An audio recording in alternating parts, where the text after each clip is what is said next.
Perkenalkan,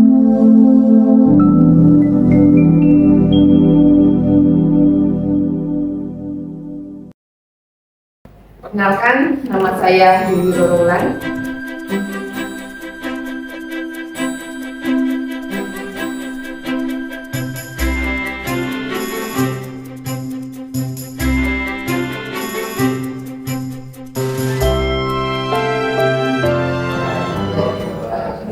Terhormat Ibu Kepala Sekolah SMA Negeri 1 Batu Raden, yang terhormat Bapak Ibu Guru SMA Negeri 1 Batu Raden, yang kami hormati CGP Angkatan 11 Ibu Dewi Rorolan.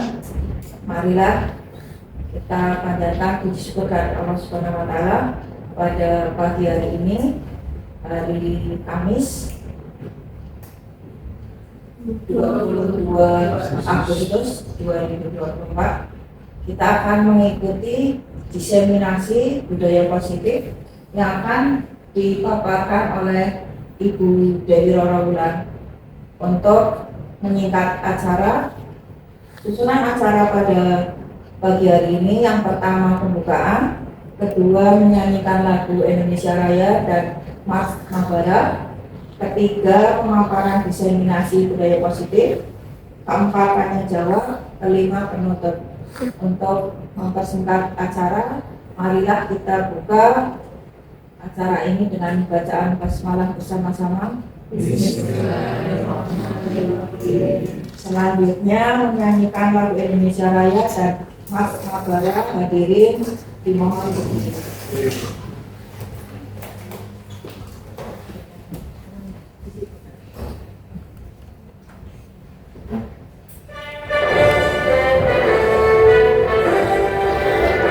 Indonesia tanah airku, tanah tumpah darahku.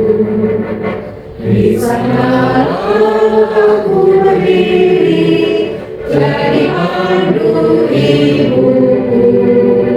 Indonesia bangsaku, bangsa dan tanah airku.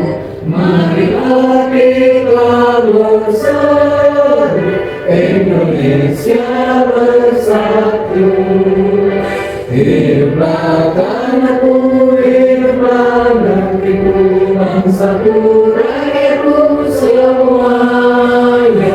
Bangunlah jiwanya, bangunlah badannya untuk Indonesia Raya.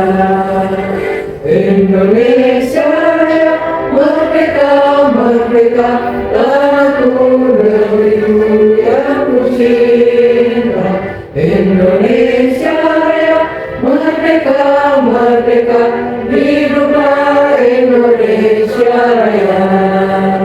Indonesia Raya, merdeka, merdeka, tanahku, negeriku yang ku cinta. Indonesia Raya, merdeka, merdeka, hiduplah Indonesia Raya.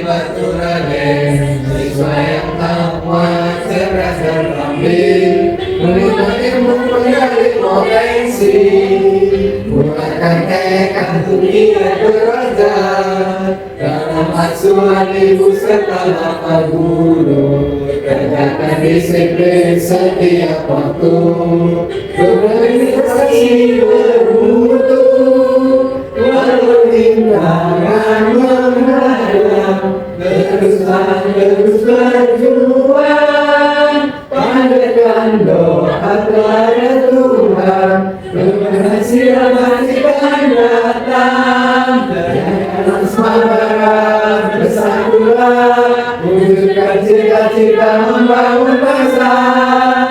Sabara, sabara.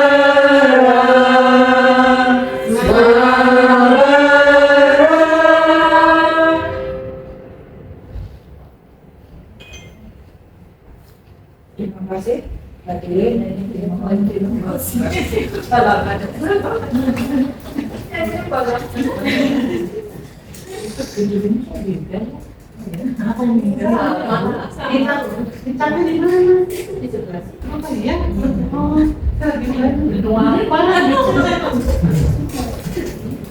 Acara selanjutnya pemaparan diseminasi budaya positif oleh Ibu Dewi Romawilan. Terima kasih. Saya berdiri di sebelah sini saja. Ya, teman-teman. Assalamualaikum warahmatullahi wabarakatuh. Waalaikumsalam warahmatullahi wabarakatuh. Pertama-tama yang saya hormati Ibu Nasdidi Rahayu MPD selaku Kepala Sekolah SMA Negeri 1 Batu Raden dan seluruh Bapak dan Ibu yang hadir hari ini di ruangan ini. Yang saya hormati, saya sayangi, saya banggakan, dan insya Allah akan selalu saya rindukan. Terima kasih atas kerjasamanya sudah berkenan hadir. Saya ucapkan terima kasih. Semoga kegiatan diseminasi budaya positif dapat berjalan dengan baik. Salawat serta salam semoga selalu tercurahkan kepada Nabi Muhammad.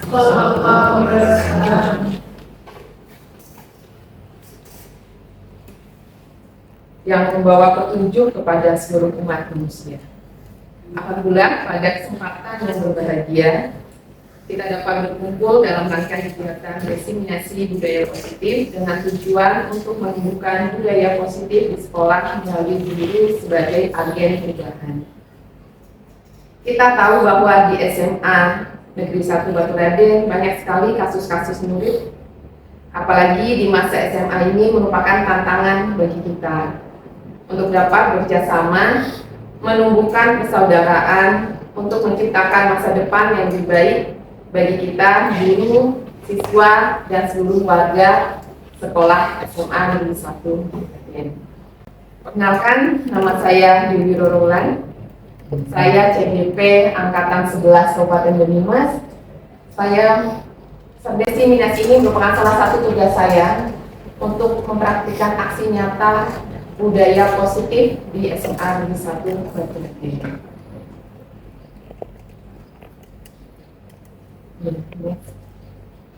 Sebelumnya saya memiliki kesepakatan diseminasi bersama Bapak dan Ibu.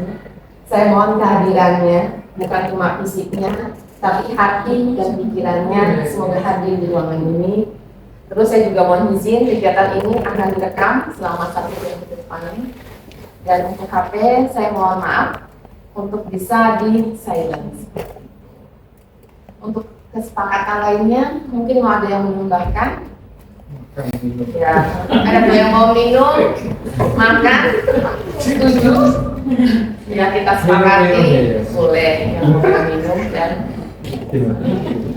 ada tambahan lagi? Gambar minum Nanti gambar makan. budaya positif ini ada 5. Salah satunya ada disiplin positif dan nilai kebajikan. Kedua ada teori motivasi, hukuman, penghargaan, dan retribusi. Keyakinan kelas, kebutuhan dasar manusia, dan terakhir adalah retribusi. Jadi ini saling berkaitan, membentuk suatu tingkatan yang tidak akan pernah terputus. Selanjutnya, budaya positif adalah suatu kebiasaan yang bernilai positif. Di dalamnya mengandung sejumlah kegiatan yang mampu menumbuhkan karakter murid. Budaya positif perlu dibangun dalam suatu kelas, bukan cuma suatu kelas tapi juga suatu sekolah. Ini salah satu penerapan budaya positif kita ketika piket itu adalah 5S ya, senyum salam sapa sudah termasuk bagian budaya positif di sekolah kita. Terus ada budaya positif di kelas pojokannya saya, menyanyikan lagu Indonesia Raya dan lagu nasional. disiplin positif. Disiplin positif adalah proses pembelajaran disiplin positif, merupakan pendekatan mendidik anak untuk melakukan kontrol diri dan pembentukan kepercayaan diri. Pembentukan kepercayaan diri. Penekanannya adalah membangun kekuatan murid dan menggunakan penguasaan positif untuk mempromosikan perilaku yang baik, bukan mengkritik kelemahan mereka. Disiplin positif mengajarkan keterampilan sosial dan kehidupan yang penting dengan cara yang sangat menghormati dan membesarkan hati, tidak hanya bagi murid tetapi juga bagi orang dewasa. Disiplin sebagai bentuk kontrol diri, yaitu belajar kontrol diri agar dapat mencapai suatu tujuan yang mulia. Tujuan mulia di sini mengacu pada nilai-nilai atau prinsip-prinsip mulia yang dianut seseorang. Kita namakan nilai-nilai tersebut sebagai nilai-nilai kebajikan yang universal.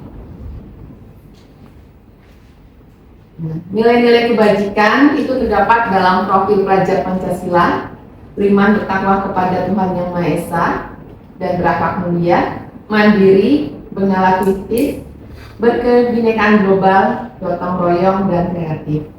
Tujuan mulia dari penerapan disiplin positif adalah agar terbentuk murid-murid yang berkarakter, berdisiplin, santun, jujur, peduli, bertanggung jawab sepanjang hayat, dan merupakan pembelajar sepanjang hayat sesuai dengan standar kompetensi lulusan yang diharapkan.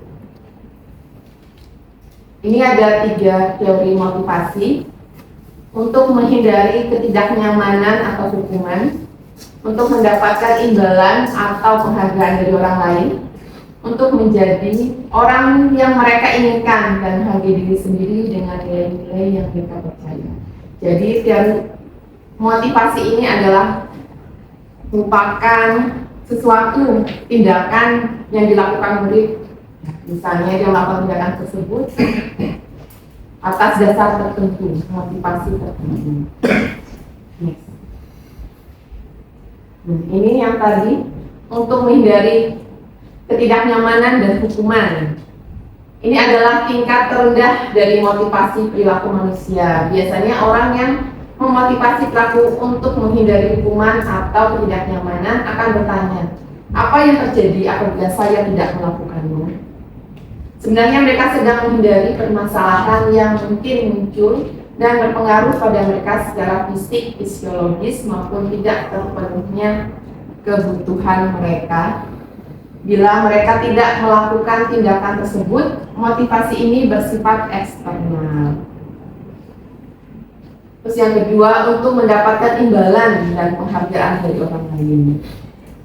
Satu tingkat di atas motivasi yang pertama, di sini orang berperilaku untuk mendapatkan imbalan atau penghargaan dari orang lain. Orang dengan motivasi ini akan bertanya, apa yang saya dapatkan apabila saya melakukannya? Mereka melakukan sebuah tindakan untuk mendapatkan pujian dari orang lain yang menurut mereka penting dan mereka letakkan dalam dunia berkualitas mereka. Mereka juga melakukan sesuatu untuk mendapatkan hadiah, pengakuan, atau imbalan. Motivasi ini juga masih bersifat eksternal. Yang ketiga, untuk menjadi orang yang mereka inginkan dan menghargai diri sendiri dan nilai-nilai yang mereka percaya. Orang dengan motivasi ini akan bertanya, akan menjadi orang seperti apakah bila saya melakukannya? Mereka melakukan sesuatu karena nilai-nilai yang mereka yakini dan hargai, dan mereka melakukannya karena mereka ingin menjadi orang yang mereka lakukan melalui nilai-nilai yang mereka yakini tersebut. Ini adalah motivasi yang membuat seorang memiliki disiplin positif, karena motivasi berperilakunya bersifat internal, bukan eksternal. Nah, ini ada ilustrasi kasus, ya. IPA kurang menguasai pelajaran matematika, sehingga pada saat pembelajaran tersebut berlangsung, dia lebih banyak berdiam diri atau menggambar di buku pelajarannya. Saat Pak Seno, guru matematikanya, menanyakan pertanyaan, IPA menjadi gugup dan tak sengaja menjatuhkan tasnya dari kursi, serta tiba-tiba menjadi gagap pada saat Bapak menjawab. Seluruh kelas pun tertawa melihat perilaku IPA yang berbicara tergagap dan terkejut seperti itu. Pak Seno saat itu membiarkan teman-teman IPA menertawakan IPA yang tergagap dan malu luar biasa, dan malah minta IPA untuk maju ke depan dan berdiri di depan kelas sambil menunjuk hidungnya sendiri karena tidak bisa menjawab pertanyaan Pak Seno. Kelas makin gaduh dan anak-anak pun tertawa melihat IPA di depan kelas memegang ujung hidungnya. Ini adalah satu ilustrasi yang mungkin pernah terjadi di kelas saya dan juga mungkin bisa terjadi di kelasnya Bapak Ibu. Next. Nah, mengenai ilustrasi kasus di atas, kira-kira mengenai tindakan apa? Ketika IPA merasa malu, gugup, terus dipaksa maju ke depan, teman-temannya menertawakannya. Itu semua membuat dia tidak nyaman.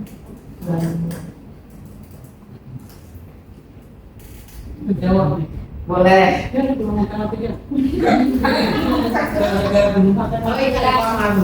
Bunda seperti juga. Jangan saya.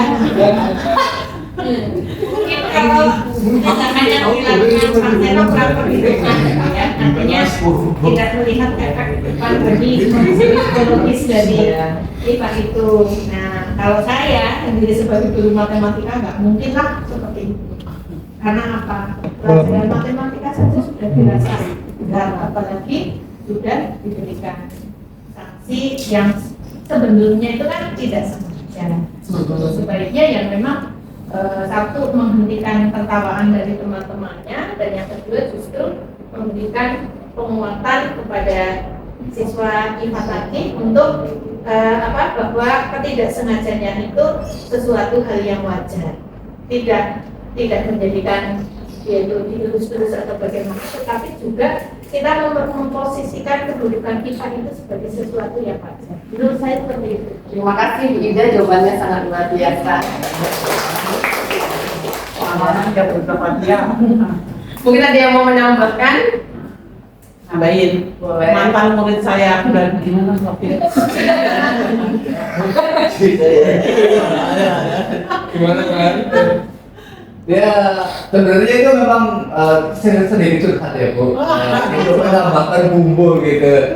Dulu sebenarnya saya juga merasa salah. Itu pun IPA berawal dari kesalahan dia karena pelajaran matematika dia menggambar. Ya kan, itu kan ya tadi ya. Nah, setelah itu saya pun sama dulu tuh. Karena saya terlalu kreatif, pada saat pelajaran matematikanya punya Titi. Saya suruh maju ke depan. Ya itu memang resiko gitu ya. Resiko ketika kita melakukan sesuatu yang tidak seharusnya dilakukan. Gitu. Sebenarnya untuk guru matematikanya ini Pak Seno pun tidak dibenarkan untuk disalahkan gitu kan. Karena memang dia melakukan hal yang tidak seharusnya dilakukan di dalam pelajaran matematika, contohnya menggambar. Ya betul. Jadi dulu pun saya suruh maju Bu, kayak gini sama Bu Nanti saya dulu bilang aku kendir. Iya Bu. Gimana sih Bu? Seperti itu. Gimana pengakuan dosa gitu Mas? Itu memotivasi teman-teman yang lain untuk tidak melakukan hal seperti itu maksudnya. Luar biasa jawabannya dari Pak Kantor, sangat memotivasi ya. Ternyata dari kejadian di masa lampau membuat Pak Kantor bisa menjadi seperti saat ini. Ternyata menjadi seorang guru. Berarti masih memiliki cita-cita menjadi seorang guru, mendidik murid-muridnya menjadi lebih baik lagi. Dan next selanjutnya,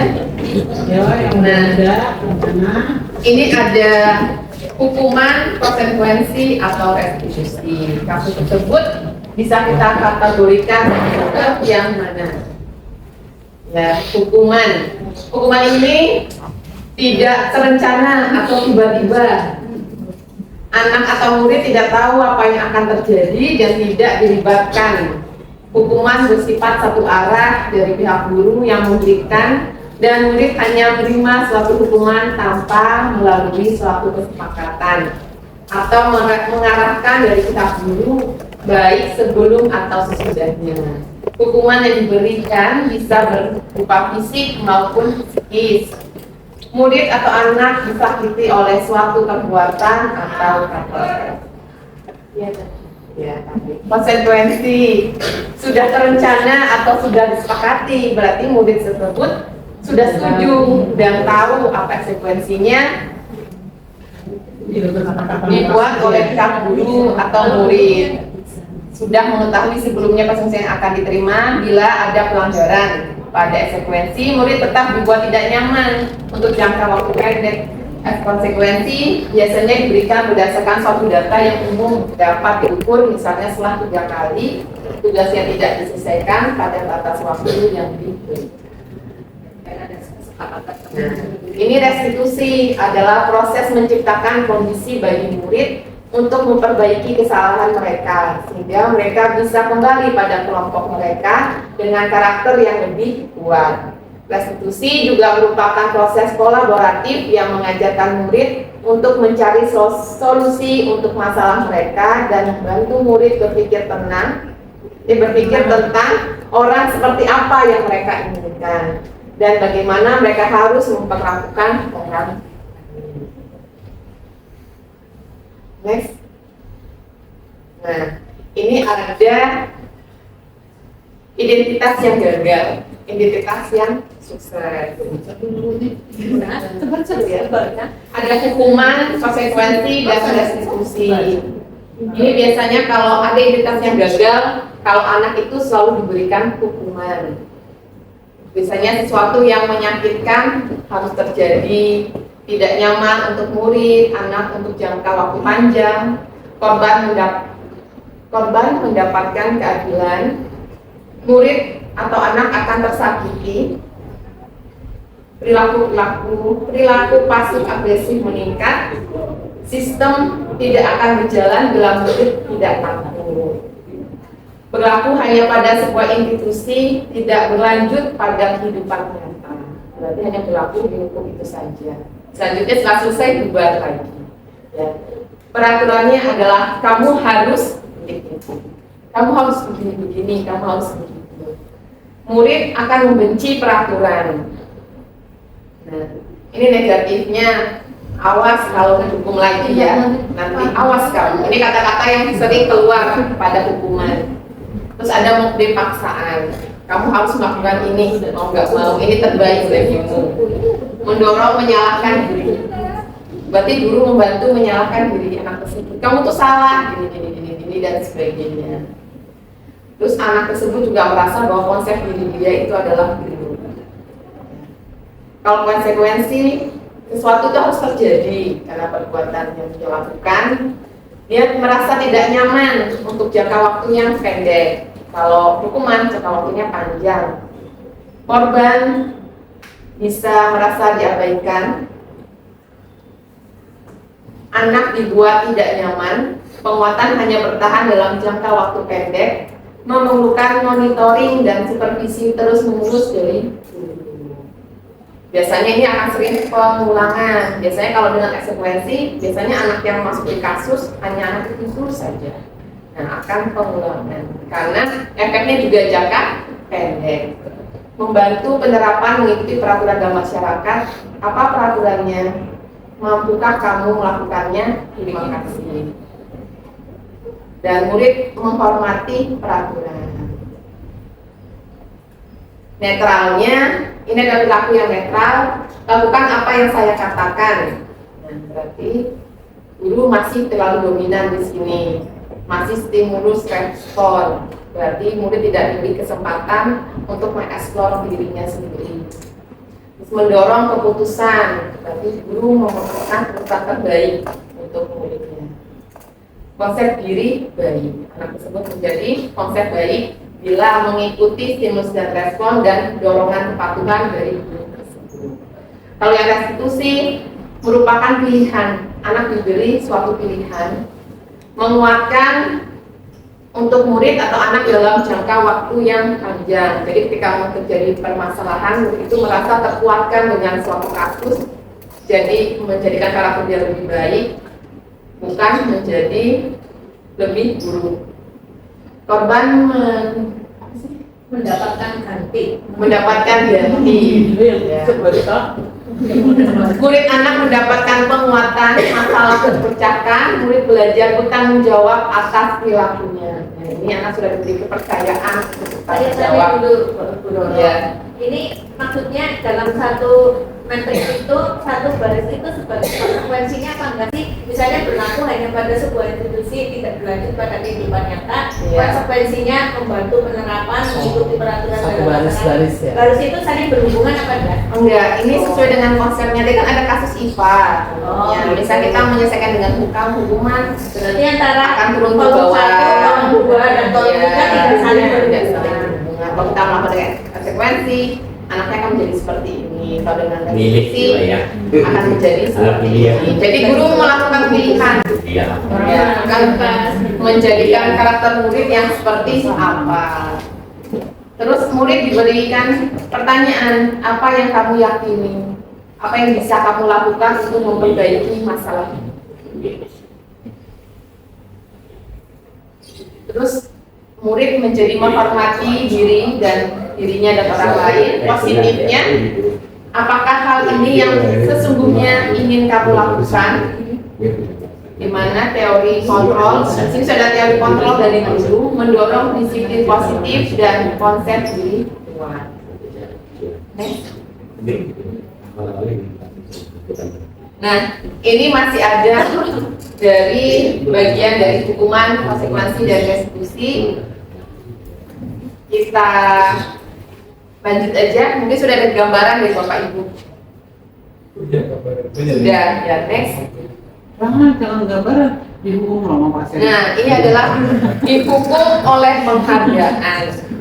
Seringkali kita memberikan penghargaan kepada murid kita, sebenarnya kita sedang menghukum mereka secara tanpa disadari.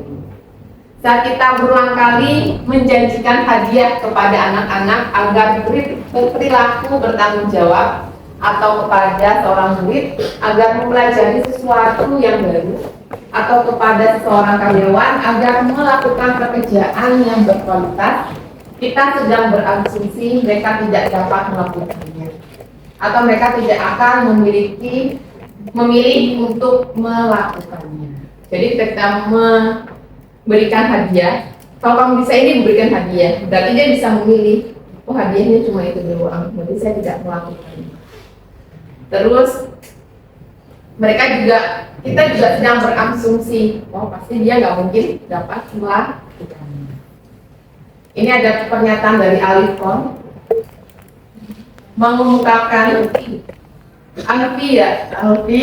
mengemukakan baik penghargaan maupun hukuman adalah cara-cara mengontrol perilaku seseorang yang menghancurkan potensi untuk pembelajaran yang sesungguhnya. Menurut Kon, secara ideal, tindakan belajar itu sendiri adalah penghargaan sesungguhnya. Next.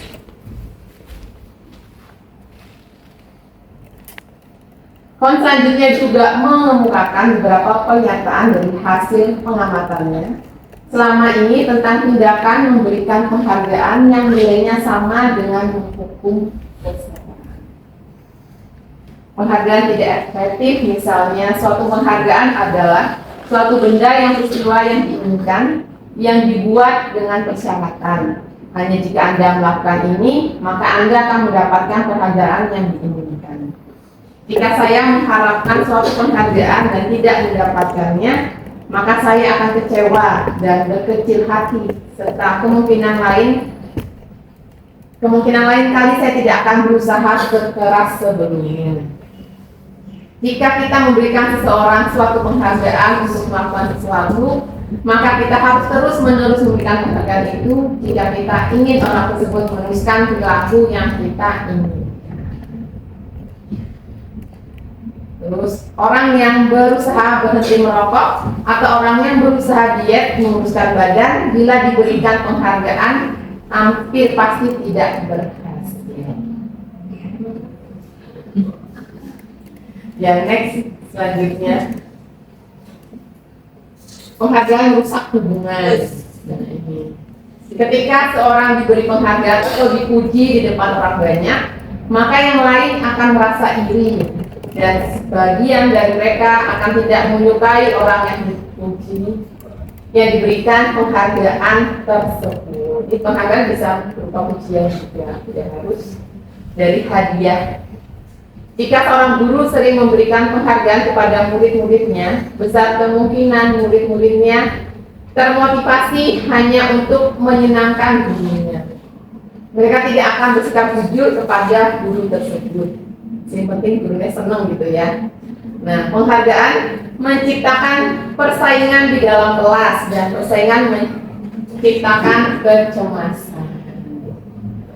Mereka yang percaya bahwa mereka tidak memiliki kesempatan untuk mendapatkan penghargaan akan berhenti mencoba. Ya pasti berapa murid akan berhenti karena dia sudah yakin pasti akan dapat penghargaan, yaitu terus yang juara 1, 2, dan 3. Berarti yang lain menjadi tidak termotivasi. Next, penghargaan menghukum. Penghargaan menghukum. Mereka yang tidak mendapatkan penghargaan, misalnya dalam sistem ranking, mereka yang mendapatkan ranking kedua akan merasa paling dihukum. Memberikan penghargaan dan hukuman adalah hal yang sama, karena keduanya mencoba mengendalikan perilaku seseorang. Karena orang pada dasarnya tidak suka dikendalikan. Dalam jangka waktu lama, penghargaan akan terlihat sebagai hukuman. Jika suatu penghargaan diharapkan, namun Anda tidak mendapatkannya, Anda akan merasa dihukum. Nah, ini yang merasa hukum adalah siswa yang tidak mendapatkan penghargaan tersebut. Next. Ini udah bisa kita diskusi apa kita cuma mendengarkan dulu? Mendengarkan dulu. Oh, iya. Nanti ada tanya jawab. Jadi ada motivasi dalam diri atau intrinsik saat seorang anak belajar untuk pertama kali menggabungkan huruf-huruf dan kata-kata, seperti menyadari bahwa ia dapat membaca, timbul pijak di matanya, dan sebuah senyuman di wajahnya. Anak tersebut begitu gembira bahwa ia telah mempelajari dan menguasai suatu keterampilan baru. Kesadaran akan kemampuannya bahwa dia sudah dapat membaca sesungguhnya sudah merupakan suatu penghargaan.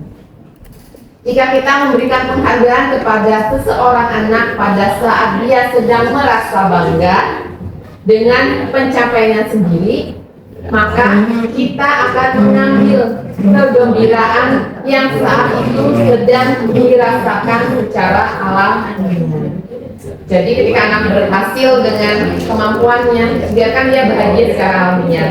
Ketika kita memberikan imbalan atau hadiah, kebahagiaan alamiahnya dia akan berkurang atau tidak akan dirasakan. Next. Nah, keyakinan kelas. Keyakinan kelas ada 2 ilustrasi gambar, ada aturan kelas, ada 1 ilustrasi. Mengapa keyakinan kelas bukan aturan kelas? Jadi Pak Mustafa boleh berdiskusi. Oh boleh. Mengapa keyakinan kelas bukan aturan kelas? Ini saya sedang mengatur anak-anak di kelas saya, karena hanya saya yang berbicara. Dan ini anak-anak sedang membuat keyakinan kelasnya atau keyakinan dalam kelompok mereka. Kenapa dan mengapa harus keyakinan kelas bukan aturan kelas? Kalau keyakinan itu sudah termasuk di dalam diri, tapi kalau aturan itu jelas dibuat secara bersama-sama. Menurut saya seperti itu. Ya, boleh, terima kasih masukan Secara prinsip keyakinan tetap yakini kalau begitu baru. Boleh. Terima kasih masukannya. Ada lagi, Bu Ida? Ya. Kalau keyakinan kelas itu kan berarti dibangun atas motivasi dari dalam diri, artinya internal, kemudian dilakukan kesepakatan di dalam kelas itu antara siswa dan guru. Sedangkan kalau aturan kelas berarti ada seseorang sebagai pembuat aturan kelas itu, kemudian diberikan kepada siswa Nah, itu berarti kan tidak dua arah, hanya satu arah. Jadi, yang lebih bagus yang mana?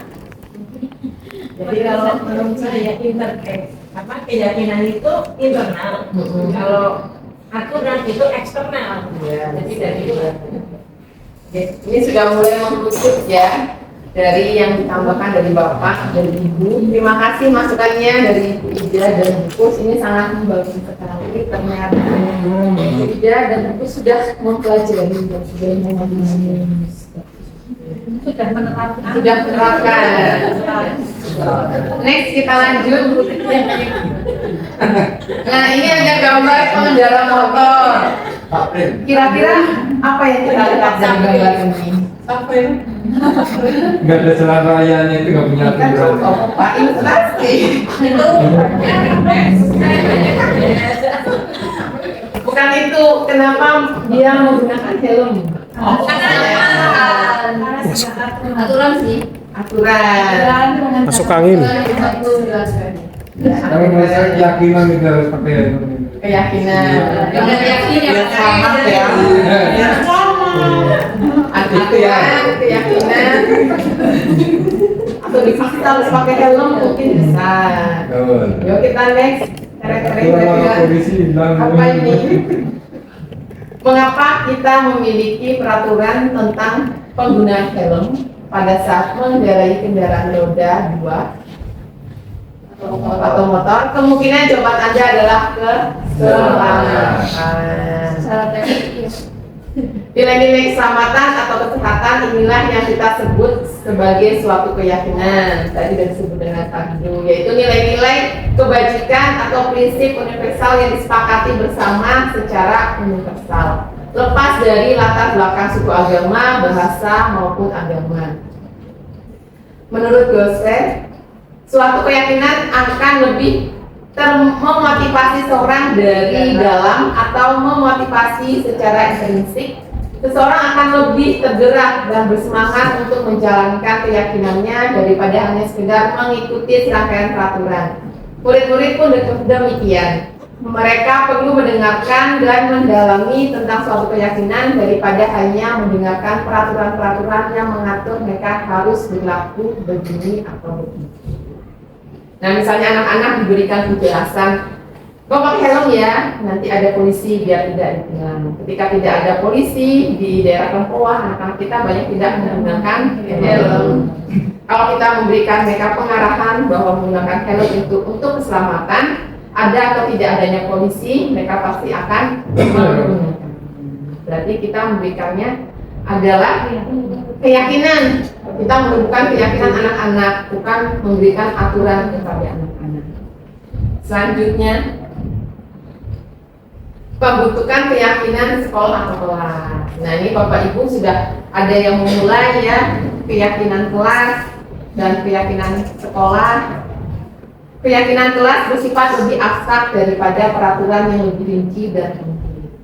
Keyakinan kelas berupa pernyataan-pernyataan universal. Pernyataan kelas senantiasa dibuat dalam bentuk positif. Keyakinan kelas hendaknya tidak terlalu banyak sehingga mudah diingat dan dipahami oleh semua warga kelas. Keyakinan kelas sebaiknya sesuatu yang dapat diterapkan di lingkungan tersebut. Semua warga kelas hendaknya ikut berkontribusi dalam pembuatan keyakinan kelas lewat kegiatan curhat pendapat. Terus bersedia meninjau kembali keyakinan kelas dari waktu ke waktu. Jadi keyakinan kelas ini adalah yang siswa harapkan, bukan guru yang harapkan.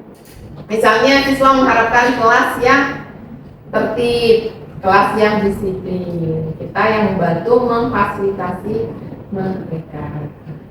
Nanti kita seleksi lagi karena kadang ada anak yang memberikan harapan tapi tidak sesuai, bisa harapannya jam kosong. Kita bisa menyeleksi harapan tersebut dan kita hapus dari keyakinan kelas. Karena ini termasuk peran guru juga. Jangan berdikasih itu buat sekali. Biasanya ada keyakinan kelas yang diciptakan oleh beberapa siswa untuk mengerjai salah satu temannya. Misalnya tidakkah Bunda 2000? Itu pasti yang buat sengaja buat orang itu tertuju karena dia otomatis tidak khas. Pantau. Misalnya terlambat dihukum lari. Karena anak sudah tahu yang bahas hukum dan terlambat hanya anak itu saja. Jadi keyakinan kelas harus kesepakatan bersama dan tidak memberatkan salah satu pihak dari siswa. Lanjut.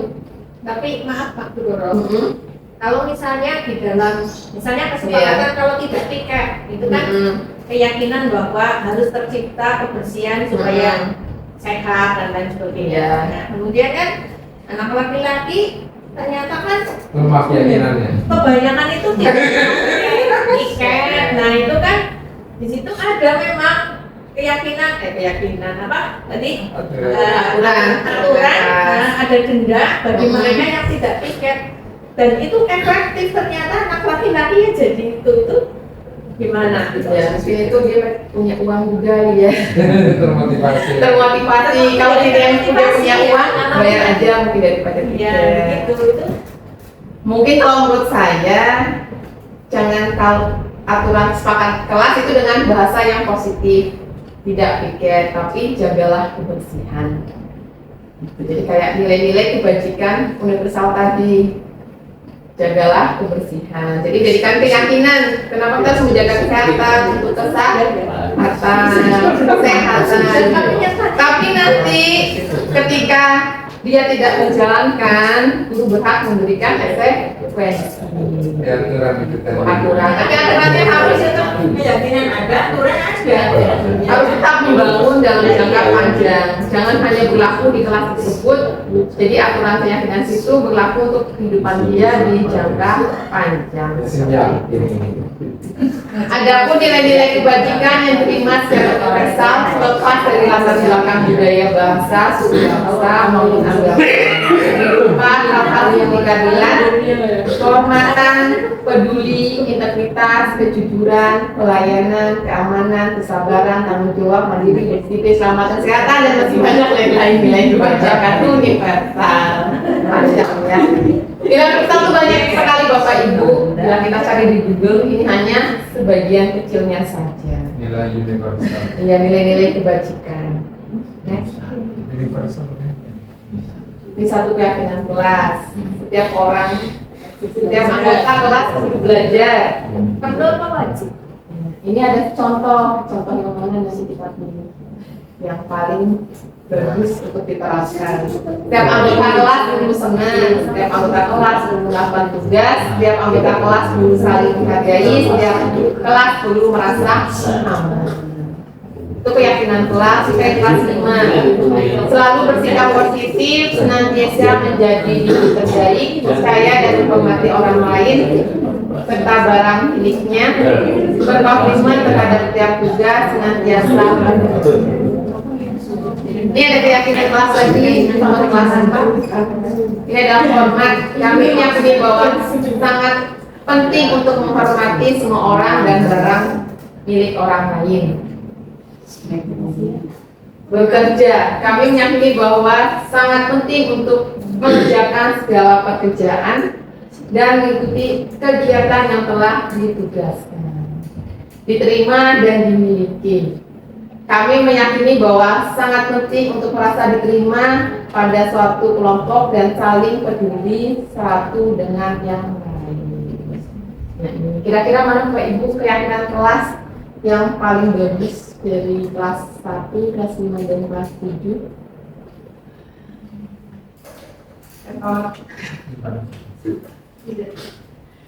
Kalau itu tidak terapkan di kelas saya 12.6 ya.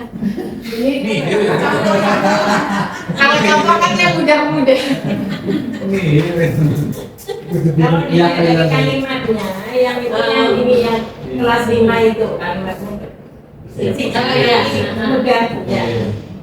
Yang kelas 5 selalu bersikap positif.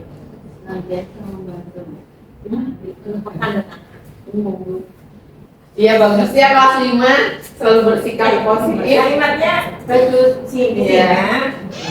mudah begitu. Iya. Senantiasa membantu. Kalau kita cermati kan sebenarnya apa yang disampaikan kita lihat, kita bicara atau kita istilahnya sering mengerjakan seperti ini.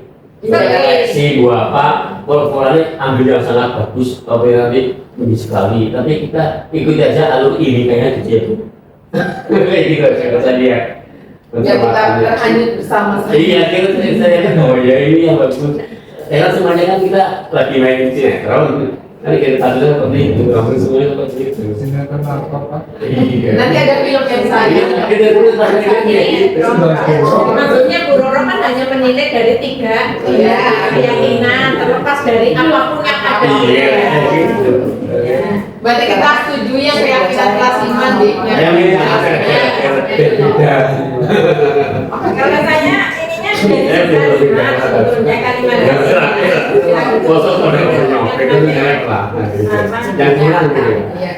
Pada dasarnya keyakinan kelas itu adalah harapan dari kelas tersebut, terus menggunakan kata-kata yang positif. Next. Oke. Ada di slide selanjutnya. Oh, ini sih. Kebiru. Seneng banget ya Mas Arnaldo.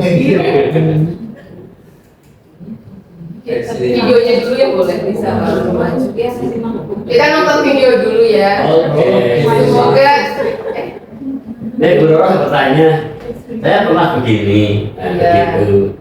saya juga begitu.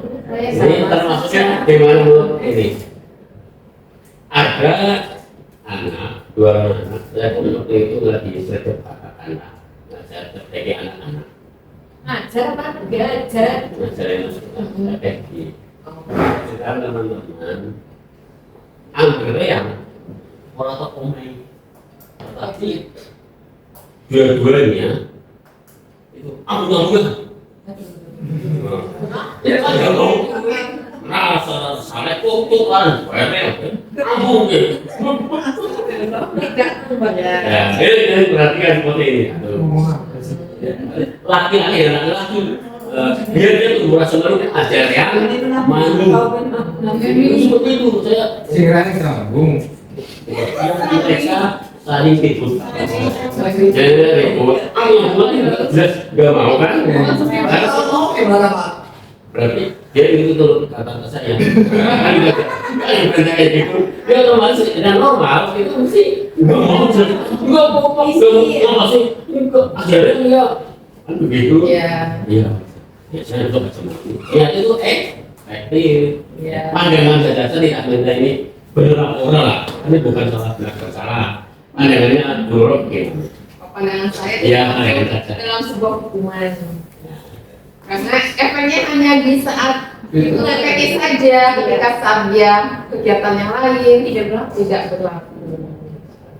Sudah sepakat. Ya, jadi karena dia belum tahu kenapa sih saya tidak boleh berisik, kenapa saya tidak boleh ribut, alasannya kenapa. Jadi gimana caranya? Di sini perannya kita untuk menjelaskan kenapa saya tidak boleh melakukan tindakan seperti itu, apa akibatnya, apa nilai-nilai yang sudah saya langgar, tidak menghargai guru, tidak menghargai teman. Jadi kalau dia sadar akan nilai-nilai kebajikan dan keyakinan, jadi nanti efeknya akan menjadi jangka panjang seperti itu. Ini ada video ilustrasi ya. Mungkin kita refleksi bersama. Salam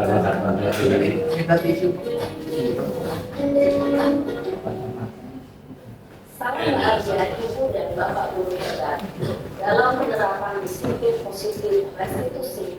Salah satu program yang dikembangkan adalah 5 posisi kontrol. 5 posisi kontrol dalam restitusi adalah proses perjalanan seorang anak agar dapat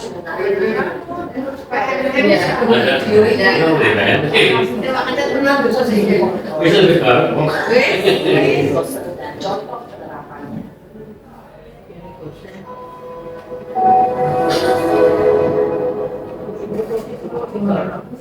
Lima posisi kontrol itu adalah 1. Posisi penghukum, 2. Posisi pembuat merasa bersalah, 3. Posisi teman, 4. Posisi pemantau atau monitor, dan 5 posisi manajer. Untuk lebih memahami kelima posisi tersebut, mari kita saksikan kasus Naren yang terlambat hadir 20 menit di sekolah dan melihat bagaimana posisi kontrol dalam menghadapi masalah tersebut. Ikuti aja, ikuti ya Bida, ikuti ya.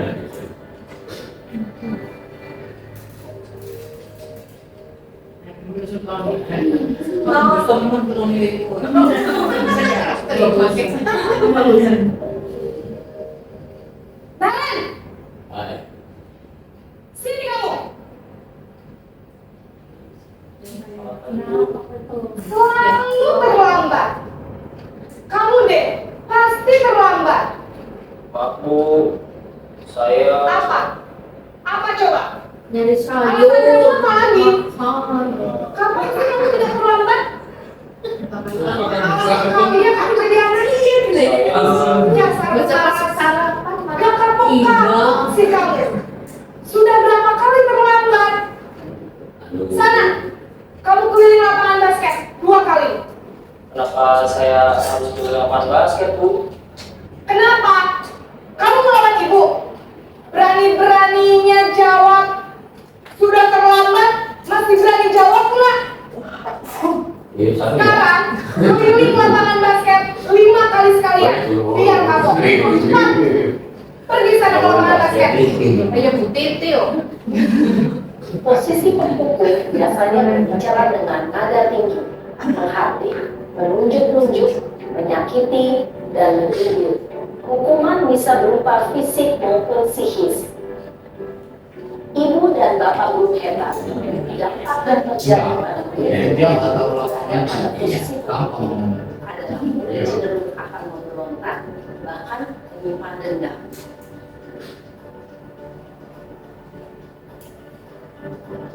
Buat rasa bersalah.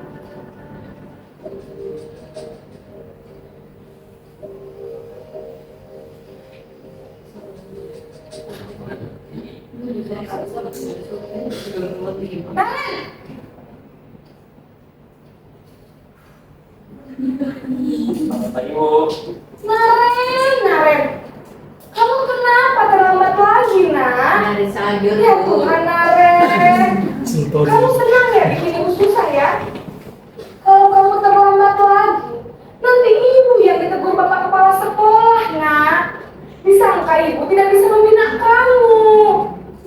Duh, gimana ini? Bu, maaf, Bu. Duh, Gusti Naren. Kamu suka ya kalau ibu ditegur bapak kepala sekolah? Terus, sekarang ibu harus tulis apa ini di buku absen? Terus aja Bu, Iya, biasa coba saja. loh. Ini harus apa coba? Maaf sekali. Ya sudah, lain kali jangan bikin ibu susah lagi ya nak ya. Ibu tidak akan kuat lagi kalau kamu begini terus. Bisa jantungan kalau ibu tegur bapak kepala sekolah. Sarah cepat ke kelas. Maaf ya, Bu. Maaf sekali. Posisi pembuat bahasa besar berbicara dengan nada tenang, cenderung lembut. Namun kata-kata yang diutarakan membuat murid biasa menjadi orang yang gagal, memandang buruk dirinya sendiri, merasa tidak berharga, dan tidak sanggup membahagiakan orang lain. Ketika menghadapi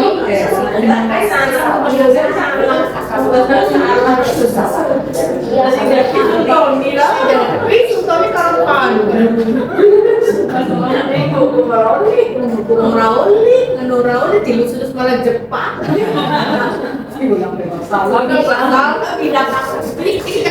Kayaknya tanda baju sambung dina kok nih.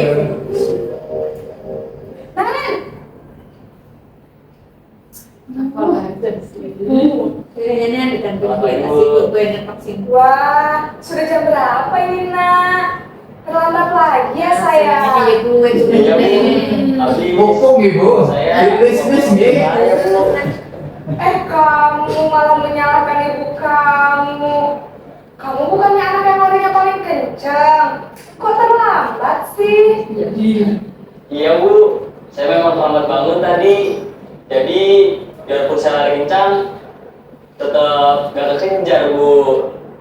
Ya sudah sana, nanti lain kali larinya lebih kenceng lagi ya, biar gak terlambat lagi. Bikin seneng ibu, demi ibu, bisa kan? Bisa lah Bu. Oke kawan. Ya sudah sana masuk kelas, ibu beresin urusan absen kamu. Kamu ini ada-ada saja. Dalam istimewa, guru berbicara dengan nada suara akrab, cenderung bersenda gurau untuk menjaga suasana tetap santai. Murid akan merasa senang, aman, dan akrab dengan guru.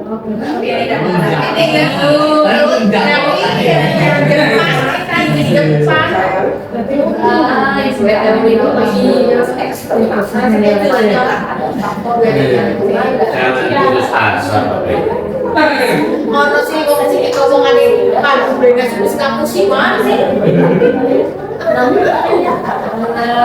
Sangat baru diomongin kok. Tidak masih karena dibela terus.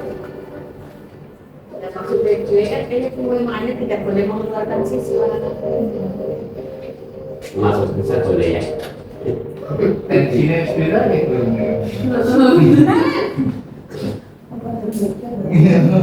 Orang sih lebih baik. Pagi Bu. Naren, apa peraturan sekolah kita tentang jam berapa kita harus masuk sekolah, Nak? Kita harus di sekolah jam 7 Bu. Iya betul, sekarang sudah jam 7.20. Naren sudah tahu konsekuensinya jika terlambat hadir. Paham Bu. Saya harus tinggal kelas pas jam istirahat selama 20 menit. Iya benar, konsekuensinya demikian. Jadi nanti jam 9.30 pas istirahat, kamu harus tinggal di kelas, kerjakan tugas tambahan untuk ketertinggalan kamu, ya? Baik Bu. Posisi pemantau mengandalkan penghitungan atau data untuk mengontrol murid. Guru mengarahkan murid berdasarkan peraturan dan konsekuensi. Seorang pemantau menunjukkan bahasa tubuh dan ekspresi wajah yang datar dan cenderung formal.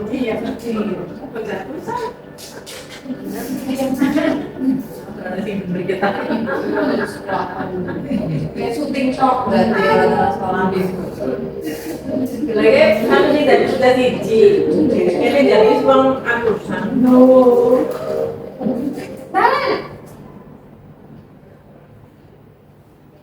Mana itu lulusan ini? Berubah. Saya lambat. Iya, sekolah masuknya jam 7, sekarang sudah jam 7.20. Jadi sekarang bagaimana ini, Naren? Maaf Bu. Saya lupa alarm saya semalam. Baiklah, menurut kamu, keyakinan sekolah yang mana yang perlu kamu tingkatkan? Menghargai diri sendiri dan orang lain mungkin ya Bu. Setuju. Jadi, apakah Naren meyakini prinsip saling menghormati tersebut? Iya Bu. Saya meyakininya. Apakah Naren bersedia memperbaiki masalah keterlambatan ini? Bersedia Bu. Bagaimana kamu akan memperbaiki masalah keterlambatan ini? Ya mau dari Padu lagi itu, selamat pagi Padu. Baik, kalau Naren mau Kira-kira ada apa? Oh iya saya ingat. mengingatkan tidak? Ada Bu. Kakak saya. Kak Emma.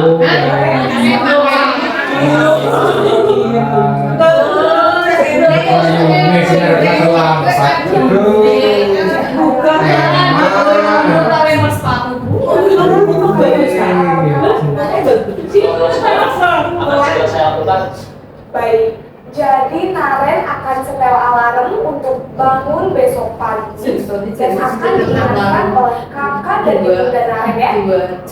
Ada lagi yang mungkin perlu dilakukan Naren? Agar terima kasih untuk kerjasama kamu. Sekarang kamu perlu membaca stasiun Terima kasih. Posisi manajer adalah posisi kontrol yang disarankan untuk membimbing dan Tidak emosional, tidak emosional.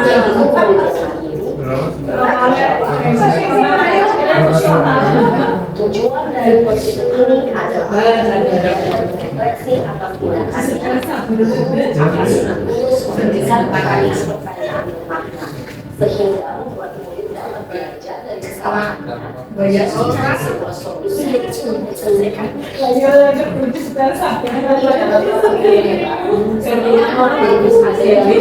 posisi kontrol tadi. Kira-kira dia sesuai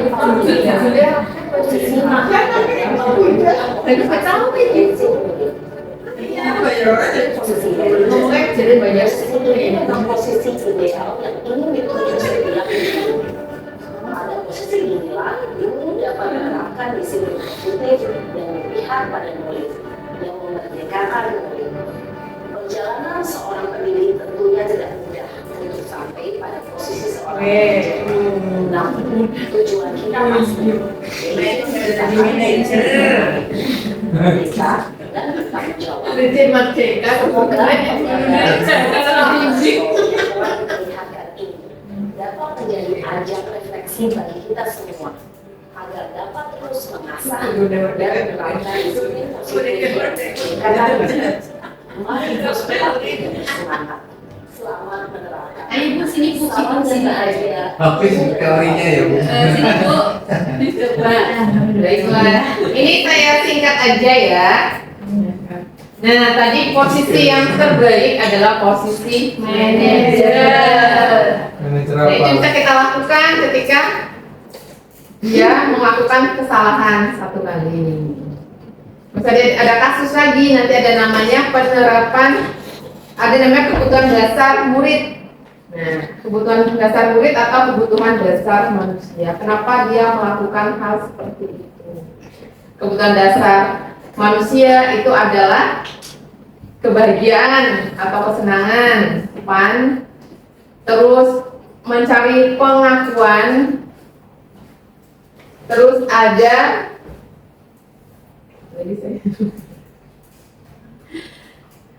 kebutuhan mari Bu, bentar.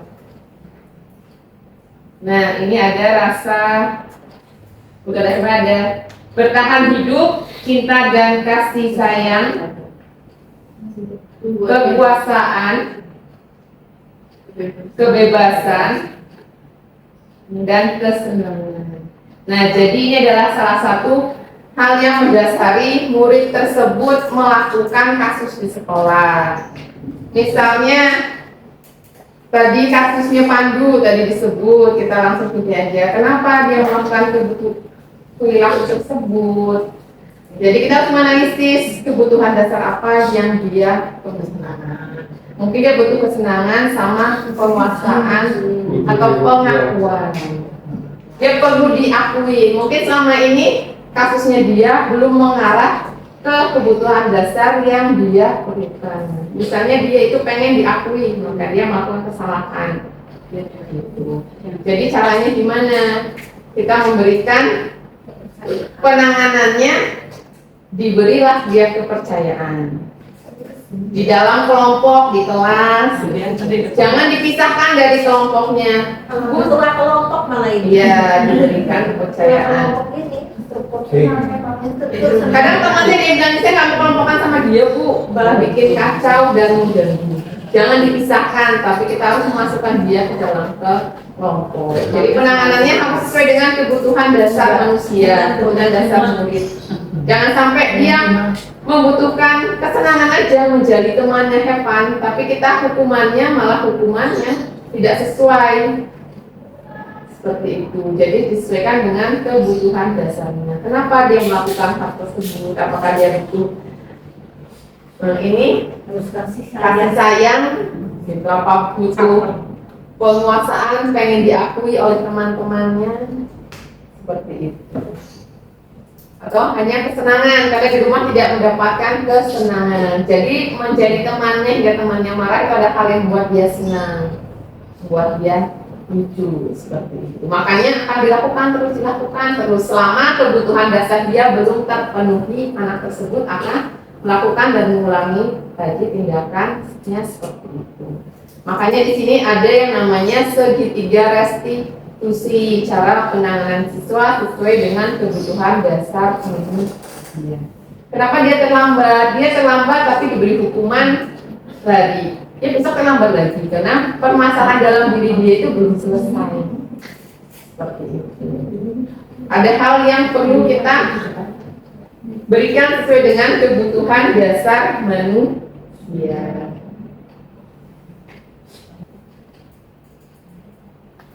Nah, ini saya bacakan, sangatlah penting bagi guru untuk mengetahui kebutuhan dasar murid agar kita memahami alasan dibalik sikap dan tingkah laku mereka. Bila murid berperilaku buruk dan melanggar peraturan sehingga tindakannya tidak sesuai dengan nilai kebajikan, maka guru harus mencari tahu alasan yang mendasari tindakan tersebut dan kebutuhan apa yang belum terpenuhi. Biasanya anaknya melakukan kesalahan itu pasti ada kebutuhan dasar yang tidak terpenuhi di dalam diri. Dulu kamu ada kebutuhan dasar. Mungkin butuh diakui, butuh kesenangan, atau bertahan hidup. Bisa jadi dia melakukan kesalahan karena dia emosi mempertahankan hidup dia. Makanya dia melawan ketika temannya berkata tidak enak kepada dirinya, jadi dia mempertahankan diri. Itu bisa terjadi. Next aja lanjut. Jadi di posisi kontrol sudah ditayangkan di video adalah posisi manajer. Jadi kita memberikan kesempatan kepada murid untuk flashback lagi nilai apa yang sudah dia langgar, terus bagaimana cara dia mengatasi tindakan dari permasalahan tersebut. Next. Yang sudah ya. Kawan. Tinggal alhamdulillah yang belum kayaknya.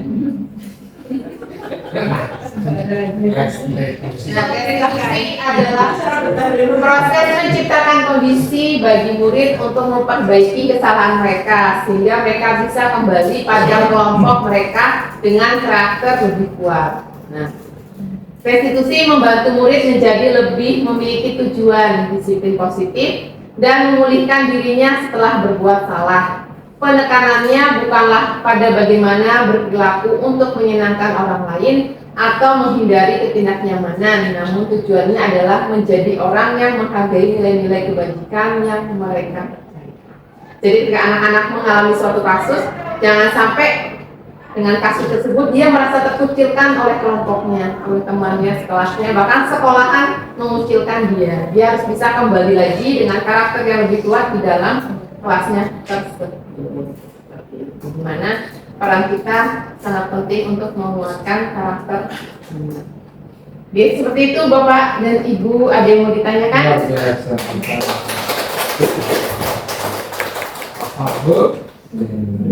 Mungkin ada yang mau ditambahkan dari Bu Nastiti, Bu Ida, barangkali, Dikus, Bu Ratri, Pak Rido. Saya mau apa yang disampaikan ini menarik dan mungkin suatu pembelajaran untuk kita semuanya. Flashback apa yang sudah Kalau kita orang akan lakukan. menginspirasi, Ya, itu. harapan kita itu ya memang kita menjadi seorang manajer di kelas ya, dan salah satunya itu menjadi seorang yang katakanlah di sini kan sebenarnya bijaksana ya. Kalau bahasa yang satu kata untuk tadi itu adalah bijaksana di dalam kita menghadapi berbagai macam permasalahan dan pelanggaran-pelanggaran ataupun kasus-kasus yang ada di dalam kelas. Mungkin tadi udah dengan berbagai macam, ada 5 kontrol di situ yang tadi saya betul-betul ini kan, dan mungkin memang ya, menghadapi satu kelas 36 karakter dari 2 pasangan ibu bapaknya itu kan sesuatu yang tidak mudah. Satu kata kunci untuk kita semuanya sebagai guru adalah sabar. Begitu dari saya, terima kasih.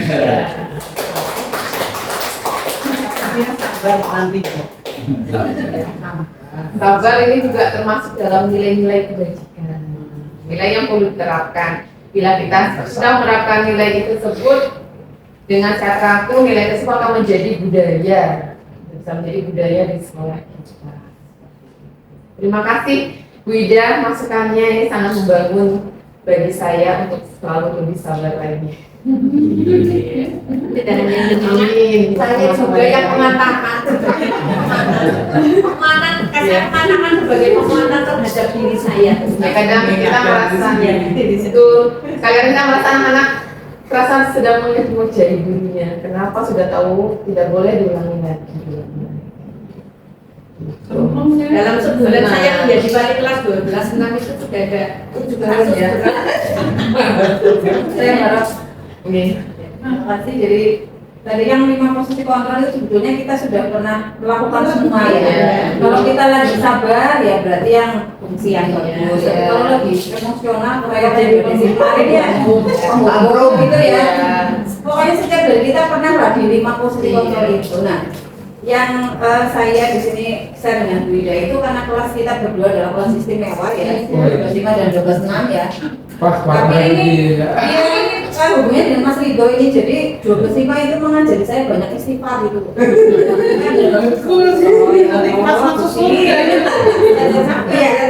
Iya, tapi di satu sisi ini adalah kondisi yang ideal memang ya, dan kita harus menerapkannya itu sesuai dengan anak itu bagaimana kondisinya kan gitu, yang harus kita pilih kan seperti itu. Masa kita mau menghadapi anak-anak yang luar biasa ini dengan sabar ya, itu saya bocahnya malah hilang gitu ya. Jadi saya pikir ya ini nilai yang bagus, kemudian memang kesabaran itu memang harus di sesuatu nilai yang harus dilatih, ditambah itu memang susah, tapi ya itu kembali ke tugas karakter masing-masing juga kan gitu ya. Kalau saya sih termasuk sumbu pendek, emang sabarnya mandana dulu.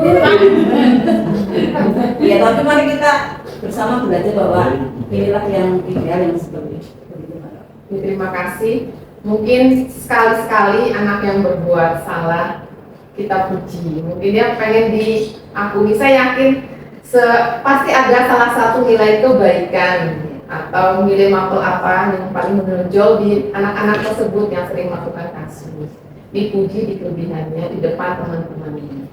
Karena mungkin dia tidak pernah mendapatkan pujian di rumah ataupun di sekolah. sudah dipuji itu.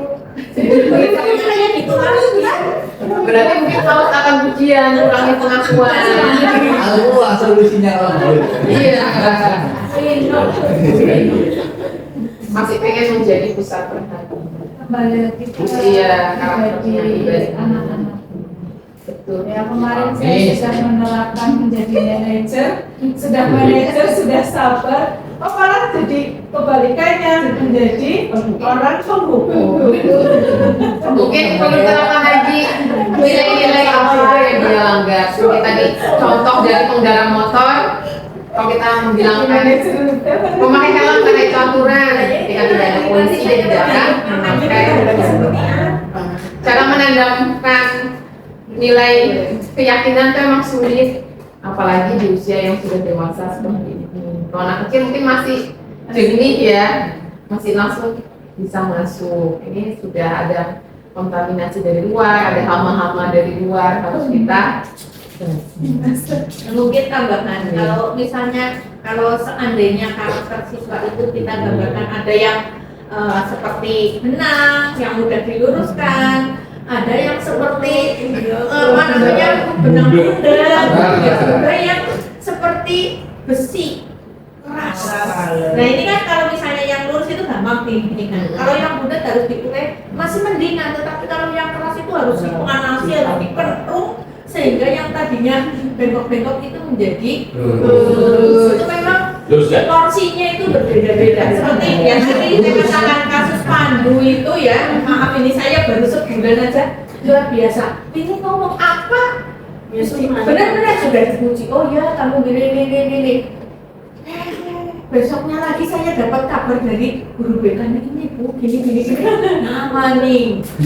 Itu sungguh luar biasa dan itu juga sebuah pelajaran untuk kita semuanya sebagai seorang manusia menghadapi karakter-karakter, terutama adalah karena kita ibu, saya dan teman-teman mungkin yang ibu-ibu dan bapak-bapak ini menjadi pembelajaran untuk kita bersama-sama. Memang yang diperlukan itu ya keluasan hati, tidak terlepas dari tadi kadang-kadang kita ngereok, kadang-kadang kita juga menjadi malaikat, kadang-kadang kita menjadi teman, kadang-kadang juga menjadi musuh. Dalam artian musuh, maaf loh ini. Tadi kalau kita itu tadi yang seperti besi itu kan harus kata-katanya juga bukan kata-kata yang lemah. Kalau kita lemah di depan anak yang seperti itu, ya kita harus menjadi orang yang fighter kepada anak-anak yang katakanlah berani untuk berbohong, bela-bela gitu loh. Sudah dipuji pun itu mungkin seperti itu. Jadi menurut saya sih apa yang dikatakan Bu Ratri menguatkan lagi tergantung dari situasi dan kondisi masalah seperti itu. Ya betul. Ya, terima kasih Bu Ida masukannya. Luar biasa. Memang kalau dengan SMA sudah banyak variasinya. Tindakannya lebih beragam lagi. Ya, untuk sangat spesial. Izin masuk Bu, dari saya yang selalu bertolak belakang dengan apa yang disampaikan sama. Mungkin yang menyampaikan bukan orang yang di atas pintar ya, bisa dikatakan seperti itu. Dari guru pendiam gitu, saya menyampaikan pendiam Bu. Kalau ini kan penggerak, saya pendiam Bu. Pernah titik, kita harus pernah titik gitu. Karena dia sudah gerak, udah banyak pendiam. Jadi pendobrak. Guru penggerak, guru pendiam. Pendobrak. Jadi ketika saya dihadapkan dengan statement seperti itu, saya muncul keraguan gitu. Yang ada hanya pesimis. Mungkin itu salah dan mungkin itu benar. Jadi ketika ada statement seperti itu, kalau diterapkan di lapangan, apa bisa? Itu keresahan saya sih sebenarnya. Kita kan sebagai pendidik itu resah. Bisa itu loh. Apa bisa gitu loh. Teori sebagus itu ketika diterapkan di lapangan apa memang bisa. Kita kan mendidik itu nggak cuma kita gitu. Di sisi lain orang tua, latar belakang orang tua itu kan bermacam, beraneka ragam gitu. Kondisinya seperti apa gitu. Apa ada orang tua yang hanya berternak, itu kan ada gitu kan. Kasih makan anaknya dolan ngomong ngendi, nggak tahu urusannya seperti apa gitu kan. Itu kan jadi masalah kita di sekolah gitu kan. Jadi ketika kita memaksakan untuk menerapkan gitu, itu jiwa malaikatnya itu beli di mana gitu yang harus kita cari itu kan.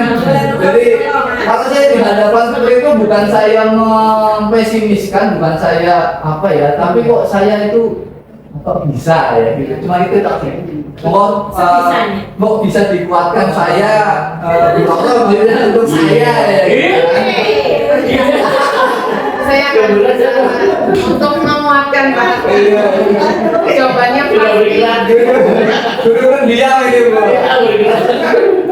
Jawabannya pasti bisa.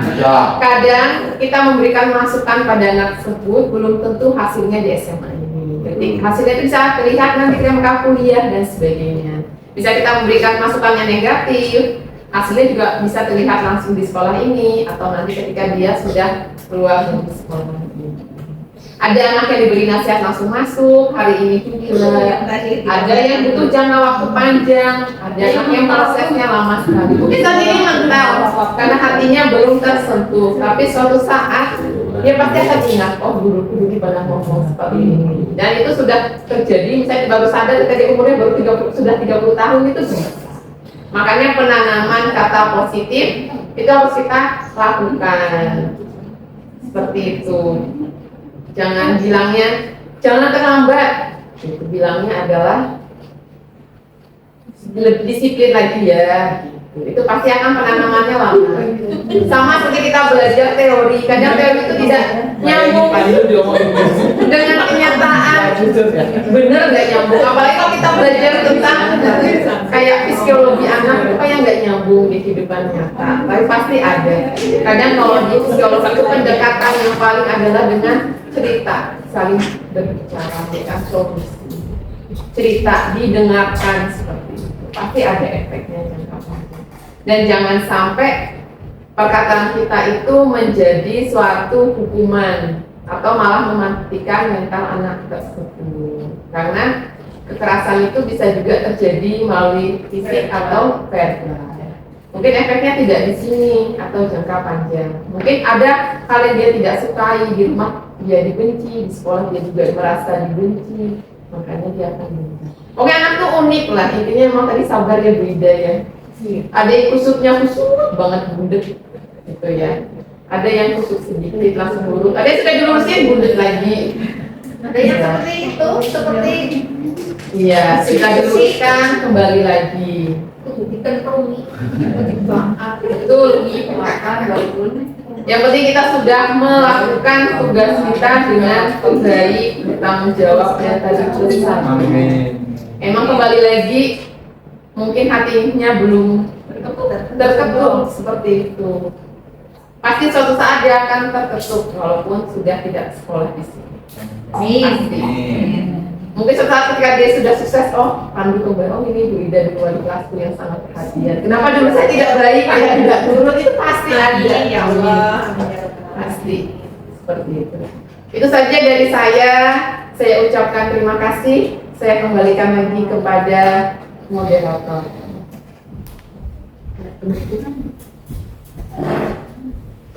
Terima kasih. Rangkaian acara dari pembukaan sampai tanya jawab sudah. Marilah kita tutup acara ini. Sebelumnya kami selaku moderator mohon maaf atas semua kekurangan saya. Mohon maaf. Foto bersama. Mari kita tutup acara ini dengan lafal hamdalah bersama-sama. Biarkan kita ini Bu. Ya, terus foto di bawahnya sini. Black man. Iya. Black. Ya. Saya juga ini mohon maaf bila ada kata-kata yang salah atau jawaban saya kurang apa ya maksimal atau masih ada kesalahan di dalam diri saya. Kalau ada kesalahan itu artinya masuk di sana. Tapi kalau tidak sama sekali ada itu berarti itu orang masuk. Ini yang dijelaskan anak ya. Sebenarnya anak kan sama dengan kita lah. Bahwa kita diintimidasi gitu. Gitu Pak? Saya guru pendiam ya Pak. Saya mohon maaf ada kata-kata yang salah. Terima kasih kebersamaannya. Wassalamualaikum warahmatullahi wabarakatuh. Waalaikumsalam.